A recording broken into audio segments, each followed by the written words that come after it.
Jail से रवि काना की रिहाई पर बड़ा एक्शन हुआ है। जेल अधीक्षक और जेलर पर मुकदमा दर्ज किया गया है। अपर पुलिस अधीक्षक के नेतृत्व में एक जांच टीम बनी है। जांच के बाद की जाएगी वैधानिक कार्रवाई।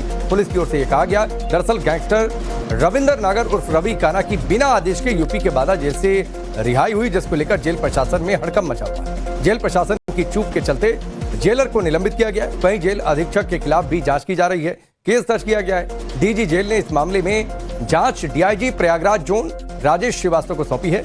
उन्होंने जेल पहुंचकर करीब 4.5 घंटे तक जांच पड़ताल की और जेल अधीक्षक अनिल कुमार गौतम समेत 10 जेल कर्मियों और 9 बंदियों के बयान दर्ज किए। साथ ही उन्होंने रवि काना की बैरक का भी बारीकी से निरीक्षण किया। सीसीटीवी फुटेज भी खंगाला।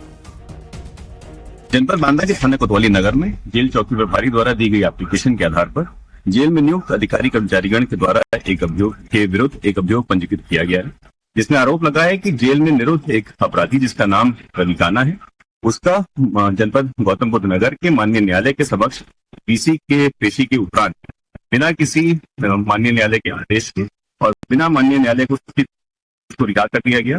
ये प्रकरण संवेदनशील है। मेरे स्तर से इसमें एक विशेष विवेचनात्मक टीम एडिशनल एसपी के नेतृत्व में गठित की गई है। ये टीम हर पहलू पे गहनता से जांच करी किन परिस्थितियों में अभियुक्त को रिहा किया गया। प्राप्त साक्ष्यों के आधार पर आगे की कार्रवाई की जाएगी। तो दरअसल कोर्ट का आदेश नहीं था और बिना आदेश रिहाई कैसे हो गई, कहां गलती हुई, कहां चूक हुई। और जाहिर सी बात है, यह अपने आप में एक बहुत बड़ा मामला, बहुत गंभीर मामला और खास तौर पर पूरे सिस्टम पर सवाल उठाता हुआ मामला कि आखिरकार रिहाई क्या हुई। लापरवाही के लिए जेलर विक्रम सिंह यादव को सस्पेंड भी किया गया है। मामले की विभागीय जांच भी की जा रही है और यह कहा गया है कि आगे विभागीय जांच के बाद एक बड़ी कार्रवाई होगी। लेकिन सवाल यह उठता है कि आखिरकार ऐसा कैसे हो गया। बांदा के जेल अधीक्षक ने इस मामले पर अपना पक्ष रखा है। किन हालातों में रवि काना को छोड़ा गया, जरा उसे भी सुनिए। रिहाई आदेश जब दूसरे डिस्ट्रिक्ट से आता है तो हम लोग उसको कंफर्म कराते हैं रेडियोग्राम के माध्यम से। तो कंफर्मेशन ना होने के कारण हमने उसको उस दिन निरुद्ध रखा था और उसका कंफर्मेशन के लिए माननीय न्यायालय को कहा गया था। तो माननीय न्यायालय से जो उसका कंफर्मेशन प्राप्त होता, उससे पूर्व ही उसका एक वी वारंट का इस कारागार को प्राप्त हो गया। वी वारंट में उसको जो है पेश कराना था हमको 29 तारीख में। तो 29 तारीख में हमने पीसी के माध्यम से उसकी पेशी कराई, क्योंकि पूर्व के सभी मामलों में वो रिहाई हो चुकी थी उसकी। केवल एक वी वारंट में प्रस्तुत कराना था। लेकिन माननीय न्यायालय से पेशी के समय कोई निर्देश न प्राप्त होने की स्थिति में हम लोगों के द्वारा 5 बजे तक उसका इंतजार किया गया कि माननीय न्यायालय से कोई निर्देश प्राप्त हो जाए। लेकिन 6:30 बजे तक भी कोई मेल आदेश हमको माननीय न्यायालय से कस्टडी वारंट के संबंध में प्राप्त नहीं हुआ। जेल से रवि काना की रिहाई पर बड़ा एक्शन हुआ है। जेल अधीक्षक और जेलर पर मुकदमा दर्ज किया गया है।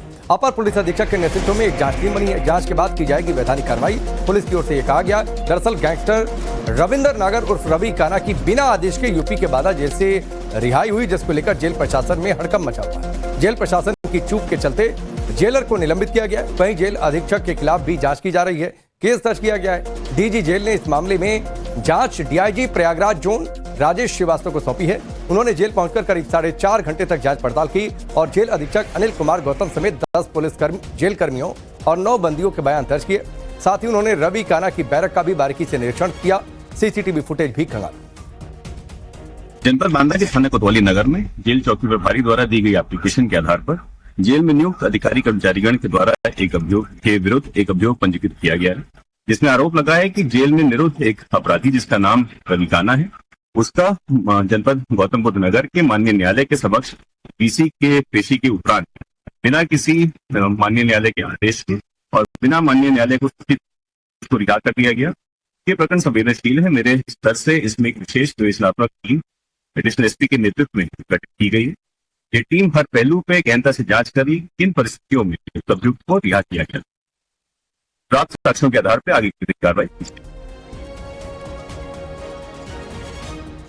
तो दरअसल कोर्ट का आदेश नहीं था और बिना आदेश रिहाई कैसे हो गई, कहां गलती हुई, कहां चूक हुई। और जाहिर सी बात है, यह अपने आप में एक बहुत बड़ा मामला, बहुत गंभीर मामला और खास तौर पर पूरे सिस्टम पर सवाल उठाता हुआ मामला कि आखिरकार रिहाई क्या हुई। लापरवाही के लिए जेलर विक्रम सिंह यादव को सस्पेंड भी किया गया है। मामले की विभागीय जांच भी की जा रही है और यह कहा गया है कि आगे विभागीय जांच के बाद एक बड़ी कार्रवाई होगी। लेकिन सवाल यह उठता है कि आखिरकार ऐसा कैसे हो गया। बांदा के जेल अधीक्षक ने इस मामले पर अपना पक्ष रखा है। किन हालातों में रवि काना को छोड़ा गया, जरा उसे भी सुनिए। रिहाई आदेश जब दूसरे डिस्ट्रिक्ट से आता है तो हम लोग उसको कंफर्म कराते हैं रेडियोग्राम के माध्यम से। तो कंफर्मेशन ना होने के कारण हमने उसको उस दिन निरुद्ध रखा था और उसका कंफर्मेशन के लिए माननीय न्यायालय को कहा गया था। तो माननीय न्यायालय से जो उसका कंफर्मेशन प्राप्त होता उससे पूर्व ही उसका एक वी वारंट इस कारागार को प्राप्त हो गया। वी वारंट में उसको जो है पेशी कराना था हमको 29 तारीख में। तो 29 तारीख में हमने पीसी के माध्यम से उसकी पेशी कराई, क्योंकि पूर्व के सभी मामलों में वो रिहाई हो चुकी थी उसकी, केवल एक वी वारंट में प्रस्तुत कराना था।